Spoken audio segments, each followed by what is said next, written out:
Welcome back to our channel. പുതിയ വീഡിയോയിലേക്ക് എല്ലാവർക്കും സ്വാഗതം. എൻ്റെ സബ്സ്ക്രൈബേഴ്സിനും വ്യൂവേഴ്സിനും ഒക്കെ സുഖം തന്നെയല്ലേ? അൽഹംദുലില്ലാ, നമ്മൾ ഇവിടെ സുഖമായിട്ട് പോകുന്നുണ്ട്. ഇന്നത്തെ വീഡിയോ അറഫ നോമ്പിൻ്റെയും ഈദിൻ്റെയും വിശേഷങ്ങൾ ഉൾപ്പെടുത്തിയിട്ടുള്ള ഒരു വ്ളോഗാണ്. നിങ്ങൾ കണ്ടു നോക്കുക. വീഡിയോ ഇഷ്ടമായെങ്കിൽ ഒന്ന് ലൈക്ക് ചെയ്യുക. അഭിപ്രായങ്ങളും നിർദ്ദേശങ്ങളും കമൻറ്റ് ബോക്സിൽ എഴുതുക. എഴുതാൻ താല്പര്യമില്ലെങ്കിൽ ഒരു സ്മൈലി എങ്കിലും ഇട്ടേക്കണേ. സബ്സ്ക്രൈബ് ചെയ്യാതെയാണ് നിങ്ങൾ കാണുന്നതെങ്കിൽ ദയവായിട്ട് ചാനലൊന്ന് സബ്സ്ക്രൈബ് ചെയ്ത് സപ്പോർട്ടും ചെയ്യണേ. അപ്പോൾ നമുക്ക് വീഡിയോയിലേക്ക് പോകാം. ഇത് അറഫ നോമ്പിൻ്റെ അന്നത്തെ വീഡിയോ ആണ് കേട്ടോ. അപ്പം അന്ന് ഈവനിങ് ആയപ്പോഴേക്കും സാധനങ്ങളൊക്കെ വാങ്ങിയിട്ട് വന്നിട്ടുണ്ടായിരുന്നു. നാളെ പെരുന്നാളാണല്ലോ, പിന്നെ നോമ്പ് തുറക്കാനുള്ള കുറച്ച് ഫ്രൂട്ട്സും കാര്യങ്ങളൊക്കെ കൊണ്ടുവന്നതാണ്. അപ്പോൾ കൂടെ ഉമ്മായും കൂടി വന്നിട്ടുണ്ടായിരുന്നു.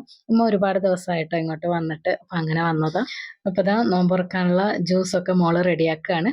അപ്പോൾ ഇടയ്ക്കൊരു നോമ്പ് വന്നപ്പം ഭയങ്കര ക്ഷീണമായിട്ട് തോന്നി കേട്ടോ. എല്ലാവർക്കും അങ്ങനെ തന്നെയാണോ? അപ്പോൾ ആ ഒരു നോമ്പിന്റെ പുണ്യം കൊണ്ട് പിന്നെ എന്തായാലും നമുക്കത് ഒഴിവാക്കാൻ പറ്റൂലല്ലോ. അങ്ങനത്തെ ഒരു നോമ്പാണല്ലോ.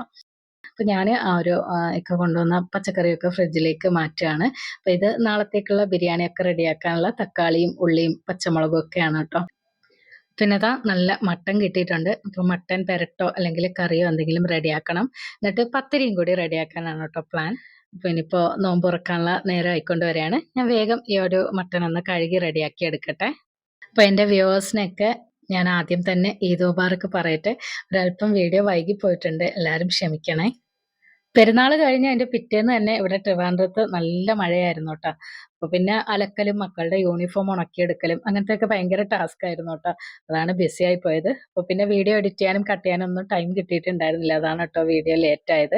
ഇനിയിപ്പോൾ ഞാൻ ആ മട്ടൺ കഴുകി കുക്കറിലേക്ക് ഇട്ട് കൊടുത്തിട്ടുണ്ട്. അതിലേക്ക് ഒരു പകുതി സവാളയും കൂടി അരിഞ്ഞത് ചേർത്തിട്ടുണ്ട്. അപ്പോൾ അതിലേക്ക് വേണ്ട വെളുത്തുള്ളിയും മറ്റ് സവാള വഴറ്റാനുള്ളതൊക്കെ ഉമ്മ എനിക്ക് തൊലിയൊക്കെ കളഞ്ഞ് റെഡിയാക്കി തരികയാണ്. നല്ല കിടിലൻ ടേസ്റ്റുള്ള ഒരു മട്ടൻ പെരട്ടിൻ്റെ റെസിപ്പിയാണ് കേട്ടോ. അപ്പോൾ ഈ ഒരു രീതിയിൽ നിങ്ങൾക്ക് എന്തായാലും ഫോളോ ചെയ്താൽ അടിപൊളി ടേസ്റ്റ് ആയിരിക്കും. അപ്പോൾ അതാ കഴുകിയ മട്ടണിലേക്ക് ഞാൻ 1.5 ടീസ്പൂൺ ഉപ്പും 1.5 ടീസ്പൂൺ മഞ്ഞൾപ്പൊടിയും ചേർത്തിട്ടുണ്ട്. ഇതിലേക്കിനി ഒരു 6 ടീസ്പൂൺ പെരിഞ്ജീരക പൊടിയാണ് കേട്ടോ ചേർക്കുന്നത്. അതേ അളവിൽ 6 ടീസ്പൂൺ മല്ലിപ്പൊടിയും കൂടി ചേർത്ത് കൊടുക്കുക. ഇതിലേക്ക് 1.5 ടീസ്പൂൺ കുരുമുളക് പൊടിയും കൂടി ചേർത്ത് കൊടുക്കുക. എന്നിട്ട് 1/2 ടീസ്പൂണോളം ഗരം മസാല പൊടി ചേർക്കുക. അല്ലെങ്കിൽ ഇതിലേക്ക് ചിക്കൻ മസാലയോ മീറ്റ് മസാലയോ 1/2 ടീസ്പൂൺ ചേർത്താൽ മതി. എന്നിട്ടത് കൈകൊണ്ട് നന്നായിട്ടൊന്ന് കുഴച്ച് മിക്സ് ചെയ്തിട്ട് വെള്ളം ഒന്നും ചേർക്കാതെ തന്നെ കുക്കർ അടച്ചിട്ട് ഒരു 4-5 വിസിൽ വരുന്നത് വരെ കുക്ക് ചെയ്തെടുക്കുക കേട്ടോ. അതിനിടയിൽ കൂടി തന്നെ ഞാനിതാ ഒറോട്ടിയും കൂടി റെഡിയാക്കുകയാണ്. ഇനി നമുക്ക് ആ ഒരു മട്ടണിൽ ഊറി ഇറങ്ങി ആ ഒരു വെള്ളം ഒന്ന് വറ്റിച്ച് പുരട്ടിയെടുത്താൽ മതി. അതിലേക്ക് ഞാൻ അല്പം അരിഞ്ഞ മല്ലിയിലയും കൂടി ചേർത്തിട്ടുണ്ട് കേട്ടോ. അപ്പം അതവിടെ റെഡി ആവുന്നുണ്ട്. അതിനിടയിൽ കൂടി നോമ്പ് തുറക്കുമ്പോൾ കഴിക്കാനുള്ള മാങ്ങയൊക്കെ ഒന്ന് കട്ട് ചെയ്തെടുക്കുകയാണ്. മോള് പിന്നെ അതിൻ്റെ ഇടയിൽ കൂടി തന്നെ ഷാർജ ഒന്ന് റെഡിയാക്കി കേട്ടോ. അപ്പോൾ പിന്നെ അത് എല്ലാം റെഡി ആയിട്ടുണ്ട്. ഇനിയിപ്പോൾ നോമ്പ് തുറക്കാനുള്ള സമയമായി വരുന്നുണ്ട്. എല്ലാം ടേബിളിലേക്ക് എടുത്തു വെച്ചു. അങ്ങനത്തെ ഒറോട്ടിയോടൊപ്പം ഞാൻ കുറച്ച് ചപ്പാത്തിയും കൂടി റെഡിയാക്കിയിട്ടുണ്ടായിരുന്നു കേട്ടോ. അപ്പോൾ പത്തിരി ഇഷ്ടമില്ലാത്തവർക്ക് ചപ്പാത്തി കഴിക്കാമല്ലോ എന്ന് എഴുതിയിട്ട് റെഡിയാക്കിയതാണ്. അങ്ങനെ ബാങ്ക് കൊടുത്തു. പിന്നെ എല്ലാവരും കൂടിയിട്ട് അങ്ങനെ നോമ്പ് തുറക്കുകയാണ്. പിന്നെ പള്ളിയിലാണ് കേട്ടോ. പിന്നെ ആള് കമ്മിറ്റി അംഗം കൂടി ആയതുകൊണ്ട് അതിൻ്റെ കാര്യങ്ങളൊക്കെ ആയിട്ട് അങ്ങനെ ബിസിയാണ്. അപ്പോൾ നമ്മൾ മാത്രമേ ഉള്ളൂ നോമ്പ് തുറക്കാനായിട്ട്.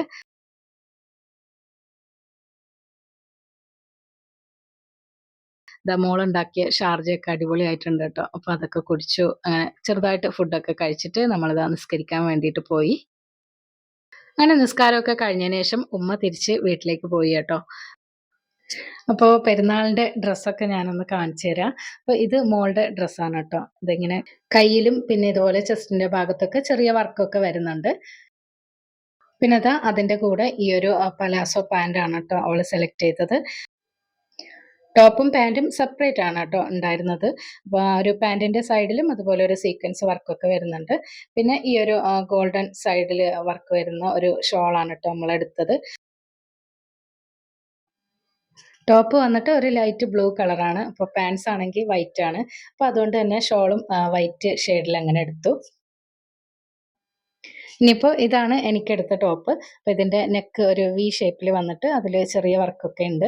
അപ്പോൾ സൈഡിൽ ഇതുപോലെ പ്രിന്റ് ആണ് കേട്ടോ വരുന്നത്. താഴെ ബോട്ടം പ്രിന്റ് ആണ് വരുന്നത്. ബ്രാൻഡഡ് ഐറ്റം ആയതുകൊണ്ട് തന്നെ പ്രിന്റൊന്നും പോകില്ലെന്നാണ് കേട്ടോ ഷോപ്പിൽ നിന്ന് അവർ പറഞ്ഞത്. അപ്പോൾ ഇനിയിപ്പോൾ എങ്ങനെയാണെന്നൊന്നും അറിയില്ല. അപ്പോൾ ആ ഒരു ടോപ്പിന് മാച്ചായിട്ട് ഈ ഒരു പലാസോ പാൻസ് ആണ് കേട്ടോ എടുത്തത്. അപ്പോൾ അതിൻ്റെ സൈഡിലും ഇതുപോലെ വർക്കൊക്കെ വരുന്നുണ്ട്. പിന്നെ മോളുടെ അതേ സെയിം ഷോൾ തന്നെയാണ് കേട്ടോ ഞാനും എടുത്തത്. പിന്നെ പുതിയ ഡ്രസ്സ് എടുത്തു കഴിഞ്ഞാലുള്ള സ്ഥിരം കലാപരിപാടികൾ തന്നെയാണ് കേട്ടോ നടക്കുന്നത്. വീട്ടിലെത്തി കഴിഞ്ഞാൽ അത് പാകമാണോ അളവൊക്കെ കറക്റ്റാണോ എന്നൊക്കെ ഇട്ട് നോക്കുന്ന ഒരു സംഭവമാണ്. കുറേ കളറൊക്കെ അങ്ങനെ നോക്കിയിട്ട് ഒന്നും ഇഷ്ടപ്പെട്ടില്ല. അവസാനം വൈറ്റ് തന്നെ എടുക്കാമെന്ന് എഴുതിയിട്ട് എടുത്തതാണ് കേട്ടോ. അപ്പോൾ നിങ്ങൾക്ക് ചുരിദാറൊക്കെ ഇഷ്ടപ്പെട്ടോ ഇല്ലയോ എന്നൊക്കെ ഒന്ന് കമൻറ്റ് ചെയ്യണേ. പിന്നെ ചെറിയ മോള് ഐസക്ക് ഒന്നും ഇഷ്ടമായിട്ടില്ല കേട്ടോ. കുറേ ഫ്രോക്കൊക്കെ അവൾ നോക്കി. അപ്പോൾ അതൊന്നും ഇഷ്ടമാവാത്തതുകൊണ്ട് അവസാനം ഒരു പ്രിന്റഡ് ഷർട്ടും ഈ ഒരു കാർഗോ ടൈപ്പ് ജോഗറുമാണ് കേട്ടോ എടുത്തത്. പിന്നെ ഡ്രസ്സ് എടുക്കാൻ പോകുമ്പം നമുക്കിതാ ഇത്തരം സാധനങ്ങൾ കണ്ടാൽ നമ്മൾ സ്ത്രീകളുടെ കണ്ണ് അവിടെ ഉടക്കുമല്ലോ. ഈ ഒരു ലോക്കിന്റെ ടൈപ്പിലുള്ള ഇയറിങ്സ് എനിക്ക് ഭയങ്കരമായിട്ട് ഇഷ്ടമായി കേട്ടോ. അപ്പോൾ എന്തോ അത് എടുക്കാതെ പോരാൻ തോന്നിയില്ല, അങ്ങനെ അത് വാങ്ങി. അതിൻ്റെ കൂടെ ഒരു സെറ്റായിട്ട് തന്നെ ഈ ഒരു റിംഗ് ടൈപ്പ് കമ്മലും കൂടി ഉണ്ടായിരുന്നു. അപ്പോൾ ഈ ഒരു കമ്മൽ നിങ്ങൾക്ക് ഇഷ്ടമായിട്ടുണ്ടെങ്കിൽ കമൻറ്റ് ചെയ്യണം കേട്ടോ. ഉമ്മ എടുത്തു കഴിഞ്ഞാൽ പിന്നെ എന്തായാലും മക്കൾക്കും വേണമല്ലോ. അപ്പോൾ പിന്നെ അവരും കൂടി ഇങ്ങനെ സെലക്ട് ചെയ്യണ കണ്ടപ്പം ഇക്ക അവിടെ നിന്ന് പച്ചക്കൊടി കാണിച്ചു കേട്ടോ. പിന്നെ ഓക്കെ എന്തായാലും എടുക്കാമെന്ന് വിചാരിച്ചിട്ട് അങ്ങനെ മക്കളും കൂടി സെലക്ട് ചെയ്തതാണ്. ഈ ഒരു ഇയറിങ്സിൽ ഏതാണ് നിങ്ങൾക്ക് കൂടുതൽ ഇഷ്ടമായതെന്നൊക്കെ കമൻറ്റ് ചെയ്യണേ. അങ്ങനെ ഹജ്ജ് നോമ്പൊക്കെ അൽഹംദുലില്ലാ റാഹത്തായിട്ട് കഴിഞ്ഞു. ഇത് പെരുന്നാളിൻ്റെ അന്ന് രാവിലത്തെ വീഡിയോ ആണ് കേട്ടോ. വെളുപ്പിനെ ഒരു 4:30 5 മണിയൊക്കെ ആയപ്പോൾ എണീറ്റു. നമ്മളെല്ലാവരും കുളിച്ച് ഫ്രഷായി സുബഹി നമസ്കാരവും കഴിഞ്ഞ് ഒരു ചായയൊക്കെ കുടിച്ചിട്ട് നേരെ പള്ളിയിലേക്ക് പോയി. അങ്ങനെ ഇതാ നമ്മളൊരു ഓട്ടോ പിടിച്ച് നേരെ പള്ളിയിലെത്തിയിട്ടുണ്ട്. അപ്പോൾ ഇവിടെ നമ്മുടെ ജമാഅത്തിലുള്ള സ്ത്രീകളൊക്കെ ഇവിടെ നിസ്കരിക്കാൻ വന്നിരിക്കുകയാണ്. കുട്ടികളും ഒപ്പമുണ്ട്. നല്ലൊരു വൈബാണ് കേട്ടോ ഈ ഒരു ഈദ് നമസ്കാരം നമ്മളങ്ങനെ ഒരുമിച്ച് നിസ്കരിക്കലും പിന്നെ എല്ലാവരും പരസ്പരം സലാം പറയലും ഈദ് മുബാറക്ക് വിഷ് ചെയ്യലും ഒക്കെ ആയിട്ട് നല്ല അടിപൊളിയായിട്ട് പോയി. അങ്ങനെ പെരുന്നാൾ നമസ്കാരവും വിഷ് ചെയ്യലും ഒക്കെ കഴിഞ്ഞതിന് ശേഷം നമ്മളിതാ നേരെ ഇക്കാടെ കുടുംബ വീട്ടിലേക്കാണ് കേട്ടോ പോയത്. നിസ്കരിക്കാൻ പോയപ്പം ഇത്തായും ഇത്താടെ മക്കളും പിന്നെ ഇക്കാടെ ഉമ്മായും എല്ലാവരും കൂടിയിട്ടാണ് കേട്ടോ നമ്മൾ പോയത്. അങ്ങനെ കുറച്ച് നേരം കുടുംബ വീട്ടിൽ സ്പെൻഡ് ചെയ്തതിന് ശേഷം നമ്മളിതാ തിരിച്ച് ഞങ്ങളുടെ വീട്ടിലേക്ക് തന്നെ വന്നു. എന്നിട്ട് ഇതാ ഫുഡൊക്കെ കഴിക്കുകയാണ്. എല്ലാവരും കൂടിയിട്ട് ബ്രേക്ക്ഫാസ്റ്റ് കഴിക്കുകയാണ് കേട്ടോ. ഇക്കാടെ പെരുന്നാൾ നമസ്കാരവും കഴിഞ്ഞതിന് ശേഷമാണ് കേട്ടോ പിന്നെ നമ്മൾ ബ്രേക്ക്ഫാസ്റ്റ് ഒക്കെ കഴിച്ചത്. അങ്ങനെ കുറച്ച് വൈകിട്ടുണ്ടായിരുന്നു. എന്നിട്ട് ഇതാ പിന്നെ ബ്രേക്ക്ഫാസ്റ്റ് കഴിഞ്ഞതിന് ശേഷം പിന്നെ ഇനിയിപ്പോൾ ദൂരെയുള്ള ബന്ധുക്കളെയൊക്കെ വിളിച്ച് ഈദ് മുബാറക്ക് വിഷ് ചെയ്യലും കാര്യങ്ങളൊക്കെയാണ്. പിന്നെ എല്ലാ പെരുന്നാളിനും ഉള്ളതുപോലെ പതിവ് പോലെ തന്നെ എല്ലാവരും കൂടിയിട്ട് ഫാമിലി ഫോട്ടോ ഒക്കെ എടുത്തു. ഇനിയിപ്പോൾ ദാ നേരെ കിച്ചണിലേക്ക് വന്നിട്ടുണ്ട് ഉച്ചക്കത്തേക്കുള്ള ലഞ്ച് റെഡിയാക്കാൻ വേണ്ടിയിട്ട്. അപ്പോൾ ഇന്ന് വലിയ ഹെവി ബിരിയാണി ഒന്നും വേണ്ടാന്നൊക്കെ മക്കൾ പറഞ്ഞു. അപ്പോൾ പിന്നെ എന്തായാലും സിമ്പിളായിട്ട് ഒരു നെയ്ച്ചോറ് വെക്കാമെന്ന് കരുതി. അപ്പോൾ നെയ്ച്ചോറിലും ഒരു വെറൈറ്റി ഉണ്ടാക്കണമല്ലോ, അത് കരുതിയിട്ട് ഞാൻ കുറച്ച് പൈനാപ്പിളും ക്യാരറ്റും ഒക്കെ ചേർത്തിട്ടുള്ള ഒരു ഹെവി ആയിട്ടുള്ള ഒരു നെയ്ച്ചോറ് തന്നെ ഉണ്ടാക്കി കേട്ടോ. നല്ല ടേസ്റ്റ് ഉണ്ടായിരുന്നു. അപ്പോൾ നിങ്ങൾ ഇതും ട്രൈ ചെയ്ത് നോക്കണേ. അപ്പോൾ അതാ ചോറിലേക്കുള്ള പൈനാപ്പിളൊക്കെ കട്ട് ചെയ്ത് മാറ്റി വെച്ചു. ഇനിയിപ്പോൾ അതാ ഈ ഒരു ബസുമതി റൈസില്ലേ അതൊന്ന് കഴുകിയിട്ട് കുതിരാനായിട്ട് ഇടുകയാണ്. ഒരു 20 മിനിറ്റ് കുതിർത്തതിന് ശേഷം നമുക്കിത് കുക്ക് ചെയ്തെടുക്കാം. അപ്പം നല്ലതുപോലെ വെന്ത് കിട്ടും. 20 മിനിറ്റ് കുതിർത്തിട്ട് അരി ഞാനവിടെ ഊറ്റി വെച്ചിട്ടുണ്ട്. ഇനിയിപ്പോൾ അല്പം നെയ്യും കുറച്ച് വെളിച്ചെണ്ണയും കൂടി ഒരു പാനിലേക്ക് ഒഴിച്ചു കൊടുക്കുകയാണ്. അപ്പോൾ ആദ്യം തന്നെ ആ ഒരു വറുത്ത് കോരാനുള്ള സംഭവങ്ങളൊക്കെ ഈ ഒരു നെയ്യിൽ വറുത്തെടുക്കുകയാണ്. അപ്പോൾ അണ്ടിപ്പരിപ്പും കിസ്മിസും പിന്നെ അത് കഴിഞ്ഞിട്ട് പൈനാപ്പിളൊക്കെ ഇട്ടിട്ട് ഒന്ന് ഫ്രൈ ചെയ്തെടുക്കുകയാണ്. കുറച്ച് കളർഫുൾ ആയിക്കോട്ടെ എന്ന് കരുതിയിട്ട് കുറച്ച് ക്യാരറ്റും കൂടി എടുത്തിട്ടുണ്ട്. അപ്പോൾ അതും കൂടി ഒന്ന് ഫ്രൈ ചെയ്തെടുക്കുകയാണ്. അപ്പോൾ തീരെ ഈ ഒരു വെജിറ്റബിൾസ് ഒന്നും വെന്ത് പോകരുത്. എല്ലാം ഒന്ന് ഫ്രൈ ആകുന്ന രീതിയിൽ ഹൈ ഫ്ലെയിമിലിട്ട് തന്നെ വറുത്ത് കോരിയെടുക്കുക. അതൊക്കെ വറുത്ത് മാറ്റിയതിന് ശേഷം ആ ഒരു നെയ്യിലേക്ക് അല്പം സവാളയും വെളുത്തുള്ളിയും ഇഞ്ചിയും ഒക്കെ ചതച്ചത് ചേർത്തിട്ടുണ്ട്. അപ്പോൾ അതെല്ലാം ഇട്ട് കൊടുത്ത് സ്പൈസസും ഇട്ട് കൊടുത്ത് ഒന്ന് വഴറ്റിയതിന് ശേഷം അതിലേക്ക് വെള്ളം ഒഴിച്ചു കൊടുക്കുകയാണ്. അപ്പോൾ അരിയുടെ ഡബിൾ അളവിൽ വെള്ളം വെച്ചിട്ടുണ്ട്. 1.5 ടീസ്പൂൺ ഉപ്പും ഇട്ട് നന്നായിട്ട് മിക്സ് ചെയ്ത് മൂടി വെച്ചു. വെള്ളം നന്നായിട്ട് തിളച്ചതിന് ശേഷം അതിലേക്ക് ഊറ്റി വെച്ചിരുന്ന അരി ചേർത്ത് കൊടുത്തിട്ടുണ്ട്. വീണ്ടും ഒന്നുകൂടി ഇളക്കി യോജിപ്പിച്ചിട്ട് ഇത് ഹൈ ഫ്ലെയിമിൽ തന്നെ മൂടി വെച്ച് കുക്ക് ചെയ്തെടുക്കുക. വെള്ളം നന്നായിട്ട് വെന്ത് വറ്റി വരുമ്പം ചെറിയ തീയിൽ ഒരു 5 മിനിറ്റ് ഇട്ടതിന് ശേഷം അത് നമുക്ക് ഇറക്കി വെക്കാം. അപ്പോൾ റൈസ് റെഡി ആയിട്ടുണ്ട്. ഇനിയിപ്പോൾ പെരുന്നാളിന് എന്തെങ്കിലും ഒരു മധുരം വേണമല്ലോ എന്ന് എഴുതിയിട്ട് ഒരു ചെറിയൊരു പുഡിംഗ് പോലത്തെ ഒരു സംഭവം ഉണ്ടാക്കാമെന്ന് വിചാരിക്കുകയാണ്. അപ്പോൾ 2 ദിവസം മുന്നേ പായസമൊക്കെ ഉണ്ടാക്കിയിട്ടുണ്ടായിരുന്നു. അപ്പോൾ അതുകൊണ്ട് പായസം ഒഴിവാക്കി. ഈ ഒരു ഐറ്റത്തിൻ്റെ പേരൊന്നും എനിക്ക് ഓർമ്മയില്ല കേട്ടോ, ഏതോ ഒരു റീൽസിൽ കണ്ടതാ. അപ്പോൾ ഇതാ കുറച്ച് പാലെടുത്തിട്ടുണ്ടായിരുന്നു. പാലിലേക്ക് 2-3 സ്പൂണ് കോൺഫ്ലോർ ഇല്ലേ, ചോളപ്പൊടി, അത് ചേർത്തിട്ട് നന്നായിട്ടൊന്ന് കുറുക്കിയെടുത്തു. മധുരത്തിനായിട്ട് അതിലേക്ക് പഞ്ചസാരയും കൂടി ചേർത്തിട്ടുണ്ട്. പിന്നെ കുറച്ച് വാനില എസൻസും കൂടി ചേർത്തിട്ട് അതവിടെ മാറ്റി വെച്ചു. അപ്പോൾ അതാണ് നമ്മൾ ഫില്ലിങ്ങിലേക്കായിട്ട് ഉപയോഗിക്കുന്നത് കേട്ടോ. ഇനിയിപ്പോൾ അതിൻ്റെ ഒരു ബാറ്റർ റെഡിയാക്കാനുണ്ട്. അതിലേക്ക് 2 മുട്ടയാണ് കേട്ടോ ചേർത്തത്. പിന്നെ 1/2 സ്പൂൺ പഞ്ചസാരയും 1 കപ്പ് മൈദയും കൂടി ചേർത്തിട്ടുണ്ട്. ഇതിന് നല്ലൊരു നിറം കിട്ടാൻ വേണ്ടിയിട്ട് ഞാൻ യെല്ലോ ഫുഡ് കളറും കൂടി ചേർത്തിട്ടുണ്ട്. പിന്നെ ഒരു പിഞ്ച് ഉപ്പും കൂടി ചേർത്ത് കൊടുക്കുക. ഇത് നമുക്ക് മിക്സിയിലൊന്ന് അരച്ചെടുക്കണം. അപ്പോൾ അതിന് വേണ്ടിയിട്ട് ഞാൻ 1 കപ്പ് പാല് ചേർത്തിട്ടുണ്ട്. പിന്നെ കുറച്ച് വെള്ളവും കൂടി ചേർത്തിട്ട് നന്നായിട്ട് അരച്ചെടുത്തിട്ടുണ്ട്. അപ്പോൾ ഈ ഒരു കൺസിസ്റ്റൻസിയിലാണ് കേട്ടോ ഈ ഒരു ബാറ്റർ വേണ്ടത്. നമ്മൾ ഏലാഞ്ചി അല്ലെങ്കിൽ മുട്ടയപ്പമൊക്കെ റെഡിയാക്കൂലേ, അതിൻ്റെ ആ ഒരു രീതിയിലുള്ള ബാറ്ററാണ് കേട്ടോ റെഡിയാക്കേണ്ടത്. അതിനിടയിൽ നമ്മൾ ബിരിയാണി റെഡി ആയിട്ടുണ്ട്. അപ്പോൾ അതിലേക്ക് ഞാൻ ഡെക്കറേറ്റ് ചെയ്യാനുള്ള വറുത്ത് കോരി ഐറ്റംസ് ഒക്കെ ഒന്ന് ഇട്ട് കൊടുക്കുകയാണ്. ലാസ്റ്റ് കുറച്ച് മല്ലിയിലയും പുതിനയിലയൊക്കെ കട്ട് ചെയ്തത് കൂടി ചേർത്തിട്ട് ആ ഒരു ചൂടോട് കൂടി തന്നെ അങ്ങ് മൂടി വെച്ചു. ഇനിയിപ്പോൾ നമ്മൾ ഒരു സ്നാക്ക് ഉണ്ടാക്കുന്നില്ലേ, അതിലേക്ക് വേണ്ടിയിട്ടുള്ള ആ ഒരു ദോശയൊക്കെ ഒന്ന് ചുട്ടെടുക്കുകയാണ്. അതിലേക്കായിട്ട് ഒരു ഫ്രൈ പാൻ അടുപ്പത്ത് വെച്ച് ചൂടായതിന് ശേഷം അല്പം നെയ്യാണ് കേട്ടോ ഒന്ന് സ്പ്രെഡ് ചെയ്ത് കൊടുത്തത്. അതൊന്ന് എളുപ്പം ഇളകി കിട്ടാൻ വേണ്ടിയിട്ട്. എന്നിട്ട് ഇതുപോലെ കനം കുറച്ചിട്ട് ഒന്ന് പരത്തി ചുട്ടെടുക്കുകയാണ്. ഈ ഒരു രീതിക്ക് വളരെ തിന്നായിട്ടുള്ള കുറേ ദോശകൾ നമുക്ക് ഉണ്ടാക്കിയെടുക്കണം. ഇതിൻ്റെ ഉള്ളിലായിട്ടാണ് കേട്ടോ ആ ഒരു ഫില്ലിങ് വെച്ച് കൊടുക്കാൻ പോണത്. അപ്പോൾ ശരിക്കും അതിൻ്റെ ഫില്ലിങ് നമ്മുടെ ഈ ഒരു വിപ്പിംഗ് ക്രീം ഇല്ലേ, അതാണ് കേട്ടോ വേണ്ടത്. അപ്പോൾ വിപ്പിംഗ് ക്രീം ഇല്ലാത്തത് കൊണ്ടാണ് ഞാൻ ആ ഒരു കോൺഫ്ലോർ മിക്സ് റെഡിയാക്കിയത്. പക്ഷെ നിങ്ങൾ എന്തായാലും ഉണ്ടാക്കി നോക്കണം കേട്ടോ. അടിപൊളി ടേസ്റ്റ് ആയിരുന്നു. ഒരു വിപ്പിംഗ് ക്രീം ഇല്ലെങ്കിലും നല്ല ടേസ്റ്റ് ഉണ്ടായിരുന്നു കേട്ടോ. ഇനിതാ നമുക്ക് ഈ ഒരു വലിയ മാങ്ങയില്ലേ, അതിങ്ങനെ നീളത്തിൽ കട്ട് ചെയ്തെടുക്കണം. അപ്പോൾ ഫില്ലിങ്ങിലേക്കുള്ള സംഭവങ്ങളും ഒക്കെ റെഡിയാക്കി വെച്ചിട്ടുണ്ട്. മാങ്ങയൊക്കെ കട്ട് ചെയ്തെടുത്തിട്ടുണ്ട്. ഇനിയിപ്പോൾ നമ്മൾ ചുട്ടെടുത്ത ആ ഒരു ദോശയില്ലേ, അതിൻ്റെ ആ ഒരു ഭംഗിയുള്ള സൈഡ് പുറത്ത് വരത്തക്ക രീതിയിൽ നമുക്ക് ഉള്ളിലേക്ക് ഈ ഒരു കോൺഫ്ലോറിൻ്റെ മിക്സ് വെച്ച് കൊടുക്കാം. എന്നിട്ട് നീളത്തിൽ കട്ട് ചെയ്തെടുത്ത ആ ഒരു മാങ്ങയുടെ 2 പീസ് ഇതുപോലെ വെച്ച് കൊടുക്കാം. ഇടയ്ക്കൊന്ന് കടിക്കാനായിട്ട് കുറച്ച് നട്ട്സും പിന്നെ ഈത്തപ്പഴമൊക്കെ ഞാൻ കട്ട് ചെയ്തത് ഇതിലേക്ക് ഇട്ട് കൊടുക്കുന്നുണ്ട്. ആ ഒരു മാംഗോ പീസസ് ഇല്ലേ, അതിൻ്റെ ഇടയിലൊക്കെ ഈ ഒരു കിസ്മിസും നട്ട്സും ഒക്കെ ഇങ്ങനെ വെച്ച് കൊടുക്കാം.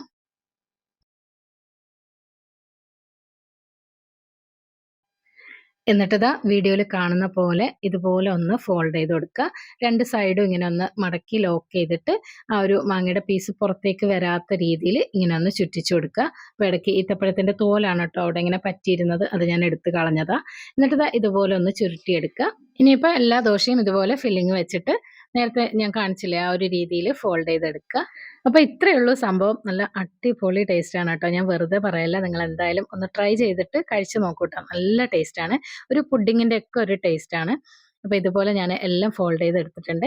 അപ്പോൾ ഇത് ഇങ്ങനെ തന്നെ നമുക്ക് അപ്പോൾ തന്നെ കഴിക്കാനും നല്ല ടേസ്റ്റാണ്. പക്ഷെ ഒന്ന് ഫ്രീസ് ചെയ്തിട്ട് ഒരു 5 മിനിറ്റ് ഒന്ന് തണുപ്പിച്ചിട്ട് കഴിക്കാൻ അതിനേക്കാൾ ടേസ്റ്റാണ് കേട്ടോ. അപ്പോൾ ഞാനിത് തണുപ്പിക്കുന്നതിന് മുമ്പാണ് കേട്ടോ ഇത് കട്ട് ചെയ്തത്.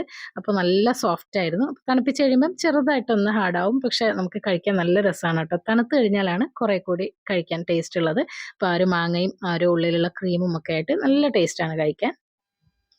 അങ്ങനെ നമ്മൾ ലഞ്ചൊക്കെ കഴിച്ചതിന് ശേഷമാണ് ആ ഒരു മധുരമൊക്കെ കഴിച്ചത്. അങ്ങനെ കുറച്ചു നേരം റെസ്റ്റൊക്കെ എടുത്തു. പിന്നെ ഈവനിങ് ആയപ്പം പള്ളിയിൽ നിന്ന് ഒലുഹിയയില്ലേ, അതായത് അറവുണ്ടാവൂലേ, അപ്പോൾ അങ്ങനെ ബീഫൊക്കെ കൊണ്ടുവന്നിട്ടുണ്ട്. അപ്പോൾ ഇക്കാടെ ബ്രദറും മോനും ഒക്കെ കൂടിയാണ് കൊണ്ടുവന്നത്. അപ്പോൾ ഞാനത് കഴുകിയിട്ട് ഫ്രിഡ്ജിലേക്ക് എടുത്തു വെച്ചതാ. പിന്നെ കുറച്ച് കഴിഞ്ഞപ്പോഴേക്കും ബ്രദറിന്റെ മക്കളൊക്കെ വന്നു. ക്യാമറ കണ്ടപ്പോഴേക്കും അവരിതാ വേഗം വീടിന്റെ ഉള്ളിലേക്ക് ഓടിക്കയറുകയാണ് കേട്ടോ. അപ്പൊ ഞാൻ ഷൂട്ട് ചെയ്തോട്ടെ എന്ന് ചോദിച്ചപ്പം ഓക്കെ പറഞ്ഞുകൊണ്ടാണ് കേട്ടോ ഞാൻ പിന്നെ അവരെയും കൂടി വീഡിയോയിൽ ഉൾപ്പെടുത്തിയത്. അപ്പോൾ അതാ മക്കളൊക്കെ വന്നതല്ലേ, അപ്പൊ അവർക്ക് സ്വീറ്റ്സ് ഒക്കെ ഇഷ്ടമാണല്ലോ എന്ന് കരുതിയിട്ട് ഞാൻ പിന്നെ വേഗം ആ ഒരു മധുരമൊക്കെ ഒന്ന് കട്ട് ചെയ്തിട്ട് പ്ലേറ്റിലാക്കി. പിന്നെ ലെമൺ ജ്യൂസ് ഒക്കെ റെഡിയാക്കിയിട്ട് മക്കൾക്ക് കൊടുക്കുകയാണ്. കുട്ടികൾക്കൊക്കെ ആ ഒരു വിഭവം നന്നായിട്ട് ഇഷ്ടപ്പെട്ടു കേട്ടോ. അവർക്ക് ഒരുപാട് ഇഷ്ടപ്പെട്ടു. അപ്പൊ നല്ല ടേസ്റ്റ് ഉണ്ടെന്നൊക്കെ പറഞ്ഞ് കഴിച്ചു. ഈ ഒരു സ്വീറ്റിനെ പറ്റിയ ഒരു പേര് നിങ്ങൾക്ക് സജസ്റ്റ് ചെയ്യാൻ പറ്റുമെങ്കിൽ കമന്റ് ബോക്സിൽ എന്തായാലും രേഖപ്പെടുത്തണേ. അങ്ങനെ പിള്ളേരൊക്കെ ഒത്തുകൂടിയപ്പം അവരവരുടെ ലോകത്തായി ഓരോ കാര്യങ്ങളൊക്കെ പറഞ്ഞ് തമാശകളൊക്കെ പറഞ്ഞ് പൊട്ടിച്ചിരിച്ചും TV കണ്ടും ഒക്കെ അവരവരുടെ സമയം ചെലവഴിച്ചു. ഞാൻ പിന്നെ അവർക്കുള്ള ഡ്രിങ്ക്സ് ഒക്കെ റെഡിയാക്കി കൊടുത്തിട്ട് കുറച്ചു നേരം അവരോടൊപ്പം ഞാനും സംസാരിച്ചിരുന്നു. എന്നിട്ട് വേഗം കിച്ചണിൽ ഒരുപാട് പണികൾ ബാക്കിയുണ്ടായിരുന്നു. കുറേ ക്ലീനിങ്ങും കാര്യങ്ങളൊക്കെ, പാത്രങ്ങളൊക്കെ ക്ലീൻ ചെയ്യാനുണ്ടായിരുന്നു. അപ്പം അതൊക്കെ ചെയ്യാൻ വേണ്ടിയിട്ട് ഞാൻ വേഗം കിച്ചണിലേക്ക് തന്നെ തിരിച്ചു പോയി.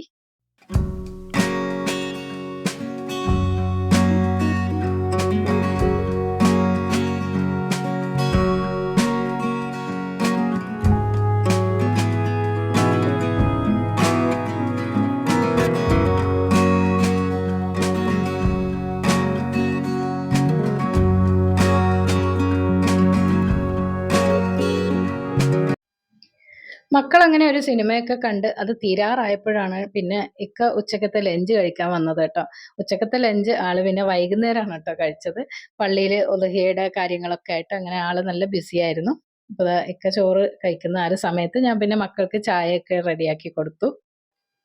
രാത്രി മക്കൾക്കൊക്കെ ഫുഡ് കൊടുക്കണമല്ലോ. അപ്പൊ എന്തായാലും രാത്രിയത്തേക്ക് മട്ടൻ കറി ബാക്കിയുണ്ട്. അതിനോടൊപ്പം ഞാന് നേരത്തെ ബീഫൊക്കെ കിട്ടിയില്ലേ, അപ്പൊ കുറച്ച് ബീഫ് എടുത്തൊന്ന് ഫ്രൈ ചെയ്യാന്ന് കരുതിയിട്ട് ദാ കിച്ചണിലേക്ക് വന്നിട്ടുണ്ട്.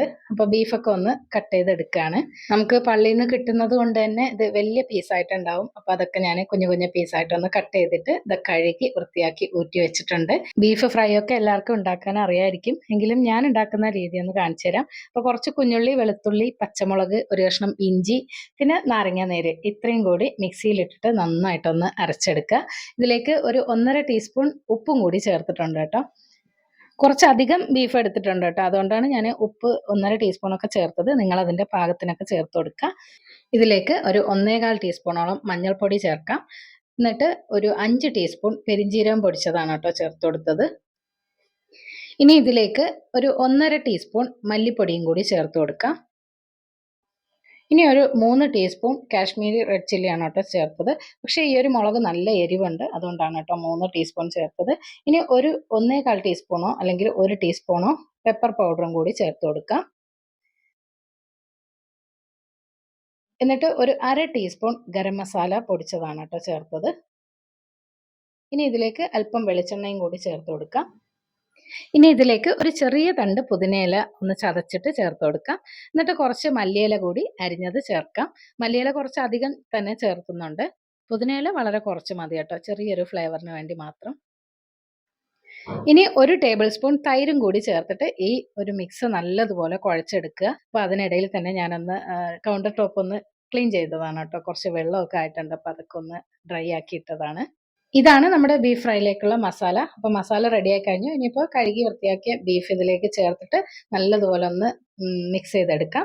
അപ്പോൾ ഈ ഒരു ബീഫ് മാരിനേറ്റ് ചെയ്തിട്ട് നമ്മൾ അരമണിക്കൂർ റെസ്റ്റ് ചെയ്യാൻ വെക്കുകയാണെങ്കിൽ വെക്കാം, പക്ഷെ വെച്ചില്ലെങ്കിലും കുഴപ്പമില്ല. ഞാനിത് ഉടനെ തന്നെ ഫ്രൈ ചെയ്യാനുള്ള പരിപാടിയിലാണ്. അപ്പോൾ ആദ്യം ബീഫ് ഒന്ന് കുക്ക് ചെയ്തെടുക്കണം. നല്ല വേവുള്ള ബീഫാണ്, അതുകൊണ്ട് 4-5 വിസിൽ വരുന്നത് വരെ ഒന്ന് പ്രഷർ കുക്കറിൽ ഒന്ന് വേവിച്ചെടുക്കാം. ഇതിന്റെ കൂടെ ഡിന്നറിന് കഴിക്കാനായിട്ട് ഉച്ചയ്ക്ക് നമ്മൾ റെഡിയാക്കിയില്ലേ ആ ഒരു ഗീ റൈസ് ഉണ്ട്, പിന്നെ പൊറോട്ടയുണ്ട് കേട്ടോ. അപ്പോൾ പിന്നെ ഇനി കുക്കിംഗ് ഒന്നുമില്ല, അതുകൊണ്ട് ഞാൻ ക്ലീനിങ് പരിപാടിയിലേക്ക് കിടക്കുകയാണ്. കൗണ്ടർ ടോപ്പൊക്കെ നന്നായിട്ടൊന്ന് തുടച്ചിട്ടു. ഇനിയിപ്പോൾ അതാ കഴുകാനുള്ള പാത്രങ്ങളൊക്കെ കഴുകി മാറ്റി വെക്കുകയാണ്. അപ്പോൾ എന്തെങ്കിലും നമ്മൾ കുക്ക് ചെയ്യാനായിട്ട് അടുപ്പത്തേക്ക് വെക്കുന്ന ആ ഒരു ഗ്യാപ്പിൽ ക്ലീനിങ് പരിപാടികളോട് ചെയ്താൽ കിച്ചൺ പെട്ടെന്ന് തന്നെ ഒതുങ്ങി കിട്ടും. അല്ലാതെ നമ്മളത് പിന്നെ ചെയ്യാം, ക്ഷീണാണ് എന്ന് പറഞ്ഞ് കൂട്ടിയിട്ടാൽ ഒരുപാട് സമയം പിന്നീട് വേണ്ടി വരും കേട്ടോ അടുക്കള ഒന്ന് ഒതുങ്ങി കിട്ടാനായിട്ട്. അപ്പോൾ പാത്രമൊക്കെ കഴുകി കഴിഞ്ഞപ്പോഴേക്കും എന്താ ബീഫ് വെന്ത് കിട്ടിയിട്ടുണ്ട്. അപ്പോൾ ഞാൻ വേഗം കുക്കർ തുറക്കാൻ വേണ്ടിയിട്ട് അതൊന്ന് തണുപ്പിച്ചെടുത്തതാണ് കേട്ടോ. അപ്പോൾ നമ്മൾ വിസിൽ പെട്ടെന്ന് പോകാൻ വേണ്ടിയിട്ട് ഇതുപോലെ ഒന്ന് പുറത്ത് വെള്ളം തളിച്ചു കൊടുത്താൽ മതി. എന്നിട്ട് ആ ഒരു വാഷറില്ലേ അത് ഉടൻ തന്നെ നമ്മളൊന്ന് തണുപ്പിച്ച് മാറ്റി വെക്കണം, എങ്കിലേ അത് ലാസ്റ്റ് ചെയ്യുള്ളൂ, ഇല്ലെങ്കിൽ പെട്ടെന്ന് അത് കേടുവരും. അപ്പോൾ മക്കൾക്കൊക്കെ തിരിച്ചു പോകാൻ നേരമായി. പെട്ടെന്ന് തന്നെ കുക്കിംഗ് ഫാസ്റ്റ് ആക്കുകയാണ് കേട്ടോ ഞാൻ. പക്ഷേ 8ന്റെ ഒരു പണി കിട്ടിയിട്ടുണ്ട്. നമ്മുടെ ബീഫിൽ നല്ലോണം വെള്ളം കയറി വന്നിട്ടുണ്ട്. ആ ഒരു വെള്ളം ഒന്ന് വറ്റിച്ചാലേ എനിക്ക് ഫ്രൈ ചെയ്തെടുക്കാൻ പറ്റൂ. അപ്പോൾ ഞാൻ വേഗം അതിൻ്റെ വെള്ളം ഒന്ന് വറ്റിച്ചെടുത്തു. എന്നിട്ട് ഇതാ ഇപ്പുറത്ത് അടുപ്പിൽ വെളിച്ചെണ്ണ ചൂടാക്കിയിട്ടുണ്ട്. അതിലേക്ക് കുറച്ച് കറിവേപ്പിലയും കൂടി ഇട്ട് കൊടുത്തിട്ട് ബീഫൊക്കെ ഒന്ന് ഫ്രൈ ചെയ്ത് കോരി മാറ്റുകയാണ്.